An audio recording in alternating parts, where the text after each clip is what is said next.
ಕೇಳಿ ಶಿವಮೊಗ್ಗದ ಇರುವಕ್ಕಿ ಮತ್ತು ನವಿಲೆಯ ಕೆಳದಿ ಶಿವಪ್ಪನಾಯಕ ಕೃಷಿ ಮತ್ತು ತೋಟಗಾರಿಕೆ ವಿಜ್ಞಾನಗಳ ವಿಶ್ವವಿದ್ಯಾಲಯ ಇವರ ಪ್ರಾಯೋಜಿತ ಕಾರ್ಯಕ್ರಮ UAHS ನೇಗಿಲ ಮಿಡಿತ. ಎಲ್ಲ ರೈತ ಬಾಂಧವರಿಗೆ ನಮಸ್ಕಾರ. ನಾನು ಡಾಕ್ಟರ್ ಶ್ರದ್ಧಾ ಶೆಟ್ಟಿ, ಪಶುವೈದ್ಯಕೀಯ ಮಹಾವಿದ್ಯಾಲಯ ಶಿವಮೊಗ್ಗದಲ್ಲಿ ಸಹಾಯಕ ಪ್ರಾಧ್ಯಾಪಕಿಯಾಗಿ ಕಾರ್ಯನಿರ್ವಹಿಸುತ್ತಿದ್ದೇನೆ. ಇವತ್ತಿನ ದಿವಸ ನಾನು ಗರ್ಭಧರಿಸಿದ ದನಗಳ ಪಾಲನೆ ಮತ್ತು ಪೋಷಣೆ ಯಾವ ರೀತಿ ಮಾಡುವುದರಿಂದ ಹೆಚ್ಚಿನ ಲಾಭವನ್ನು ಪಡೆಯಬಹುದು ಎಂಬ ವಿಷಯದ ಬಗ್ಗೆ ಮಾಹಿತಿಯನ್ನು ನೀಡುತ್ತೇನೆ. ಮೊದಲನೇದಾಗಿ ಕೊಟ್ಟಿಗೆ ಯಾವ ರೀತಿಯಲ್ಲಿ ನಿರ್ಮಾಣ ಮಾಡಬೇಕು.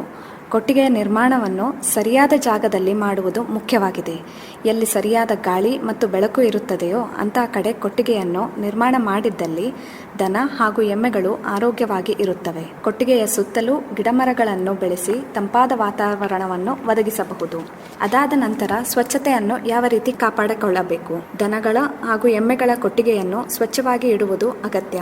ಪ್ರತಿನಿತ್ಯ ಕೊಟ್ಟಿಗೆಯನ್ನು ತೊಳೆದು ಚೆನ್ನಾಗಿ ಒಣಗಿಸಬೇಕು. ಕೊಟ್ಟಿಗೆಯ ಸುತ್ತಮುತ್ತಲೂ ಸ್ವಚ್ಛತೆಯನ್ನು ಕಾಪಾಡಬೇಕು. ಇಲ್ಲದಿದ್ದಲ್ಲಿ ಕ್ರಿಮಿಕೀಟಗಳ ಸಂಖ್ಯೆ ಹೆಚ್ಚಾಗಿ ದನಗಳಿಗೆ ರೋಗ ಹರಡುವ ಸಾಧ್ಯತೆ ಹೆಚ್ಚಾಗುತ್ತದೆ.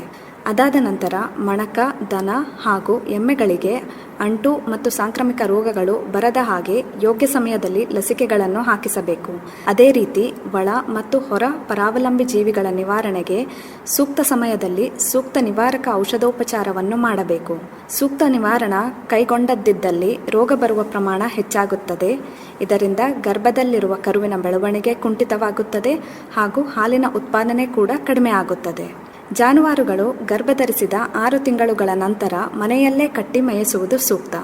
ಇಂತಹ ಸಮಯದಲ್ಲಿ ದಿನಕ್ಕೆ 1-2 ಗಂಟೆ ತಂಪಾದ ವೇಳೆಯಲ್ಲಿ, ಅಂದರೆ ಬೆಳಿಗ್ಗೆ 6ರಿಂದ 8 ಗಂಟೆಯವರೆಗೆ ಅಥವಾ ಸಾಯಂಕಾಲ 5ರಿಂದ 7 ಗಂಟೆಯವರೆಗೆ ಹೊರಗಡೆ ತಿರುಗಾಡಲು ಬಿಡಬೇಕು.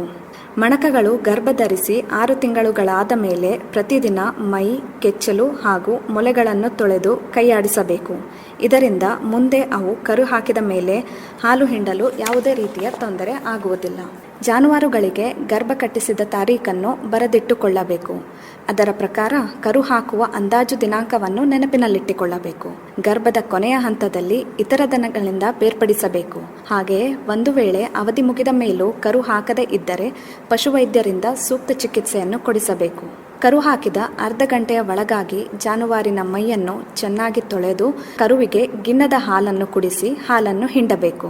ಕರು ಹಾಕಿದ 6ರಿಂದ 8 ಗಂಟೆಯ ಒಳಗೆ ಅದರ ಮಾಸು ಪೂರ್ತಿಯಾಗಿ ಬೀಳಬೇಕು. ಒಂದು ವೇಳೆ ಬೀಳದೇ ಇದ್ದರೆ ಪಶುವೈದ್ಯರಿಂದ ಸೂಕ್ತ ಸಲಹೆ ಪಡೆದು ಚಿಕಿತ್ಸೆಯನ್ನು ಮಾಡಿಸಬೇಕು.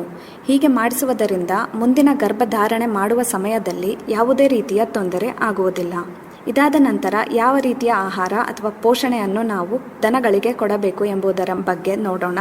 ಗರ್ಭಧರಿಸಿದ ಮೊದಲು 6 ತಿಂಗಳುಗಳವರೆಗೆ ಪ್ರತಿದಿನ 1ರಿಂದ 2 kg ದಾಣಿ ಮಿಶ್ರಣವನ್ನು ಕೊಡಬೇಕು.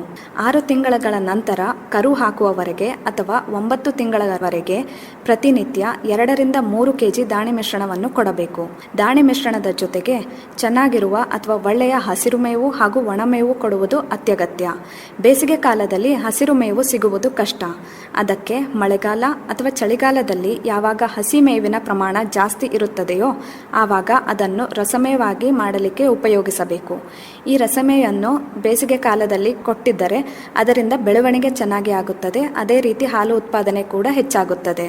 ಹಸಿರು ಮೇವಿನಲ್ಲಿ ಜೀವಸತ್ವ ವಿಟಮಿನ್ ಎ ಇರುವುದರಿಂದ ಇದು ದೇಹದ ಬೆಳವಣಿಗೆಗೆ ಹಾಗೂ ಉತ್ಪಾದನೆಗೆ ಅತ್ಯವಶ್ಯಕವಾಗಿದೆ.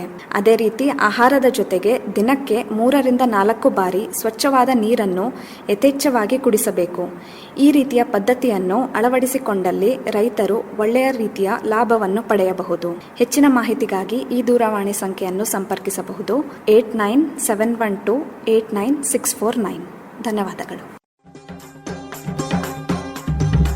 ಇದುವರೆಗೆ ಶಿವಮೊಗ್ಗದ ಇರುವಕ್ಕಿ ಮತ್ತು ನವಿಲೆಯ ಕೆಳದಿ ಶಿವಪ್ಪನಾಯಕ ಕೃಷಿ ಮತ್ತು ತೋಟಗಾರಿಕೆ ವಿಜ್ಞಾನಗಳ ವಿಶ್ವವಿದ್ಯಾಲಯದ ಪ್ರಾಜೆಕ್ಟ್ವದ ಅಡಿಯಲ್ಲಿ ಆಕಾಶವಾಣಿ ಭದ್ರಾವತಿ ಕೇಂದ್ರದಲ್ಲಿ ಸಿದ್ಧಪಡಿಸಲಾದ ಕೃಷಿ ಮತ್ತು ಕೃಷಿ ಅವಲಂಬಿತ ವಿಷಯಗಳ ಜ್ಞಾನ ತುಂಬುವುದಕ್ಕಾಗಿಯೇ ಇರುವ ವಿಶೇಷ ಕಾರ್ಯಕ್ರಮ UAHS ನೇಗಿಲ ಮಿಡಿತ ಆಕಾಶವಾಣಿ ಭದ್ರಾವತಿ, ಚಿತ್ರದುರ್ಗ, ಮಡಿಕೇರಿ ಮತ್ತು ಮಂಗಳೂರು ಕೇಂದ್ರದಿಂದ ಏಕಕಾಲಕ್ಕೆ ಪ್ರಸಾರವಾಯಿತು.